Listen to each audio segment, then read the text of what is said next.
উত্তরের জেলা পঞ্চগড়ের সমতলের চা বাগানে শোভা পাচ্ছে সারি সারি ছোট বড় অসংখ্য আম বাগান।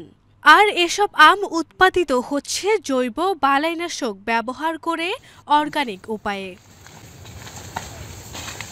সমতল জমির চা বাগানে চাষ হচ্ছে হাড়িভাঙা, আম্রপালি সহ নানা জাতের আম। চায়ের সঙ্গে সাথী ফল হিসাবে আম চাষ করে দ্বিগুণ লাভের মুখ দেখছেন কৃষকরা। কৃষকরা ভালো জৈব বালাইনাশক ব্যবহার করে একটা ভালো ফল তারা পাচ্ছে এবং ভালো একটা বেনিফিট আসতেছে। চা বিক্রি করে তারা হচ্ছে এখান থেকে একটা টাকা পাচ্ছে। আরেকটা হচ্ছে এই যে আম, এই আমগুলো কিন্তু চার বাগান হওয়ার কারণে এই আমগুলো কিন্তু খুব ভালো হচ্ছে এবং হচ্ছে এই আমগুলো পুরোটাই হচ্ছে আপনার অর্গানিকভাবে মানে জৈব বালাইনাশক পদ্ধতিতে এই আমগুলো চাষ হয়ে থাকে।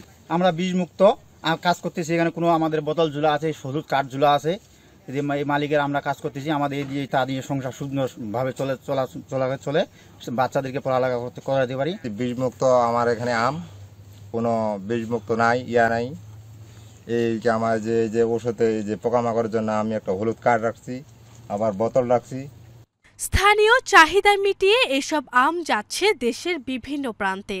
কৃষি বিভাগ বলছে প্রকল্পের আওতায় এনে কৃষকদের অর্গানিক আম উৎপাদনে প্রশিক্ষণ দেয়া হচ্ছে। আমরা কৃষি সম্প্রসারণ বিভাগের পক্ষ থেকে পার্টনার প্রকল্পের আওতায় এই সমস্ত চাষিদের উদ্যোক্তাদের আমরা প্রশিক্ষণের মাধ্যমে বিষমুক্ত আম চাষে উদ্বুদ্ধ করতেছি এবং আগামীতে চাষিরা আরও এই আম চাষ এগিয়ে নিয়ে যাবে বলে আমার বিশ্বাস। জেলায় আম বাণিজ্যকে কেন্দ্র করে তৈরি হয়েছে উদ্যোক্তা। নানা উপায়ে ভোক্তা পর্যায়ে আম সরবরাহ করছে বেশ কিছু প্রতিষ্ঠান। এসব আম বাগানে কাজ করে কর্মসংস্থানের সুযোগ হয়েছে অনেকের। আরভি ইসলাম হিমু, এশিয়ান টেলিভিশন।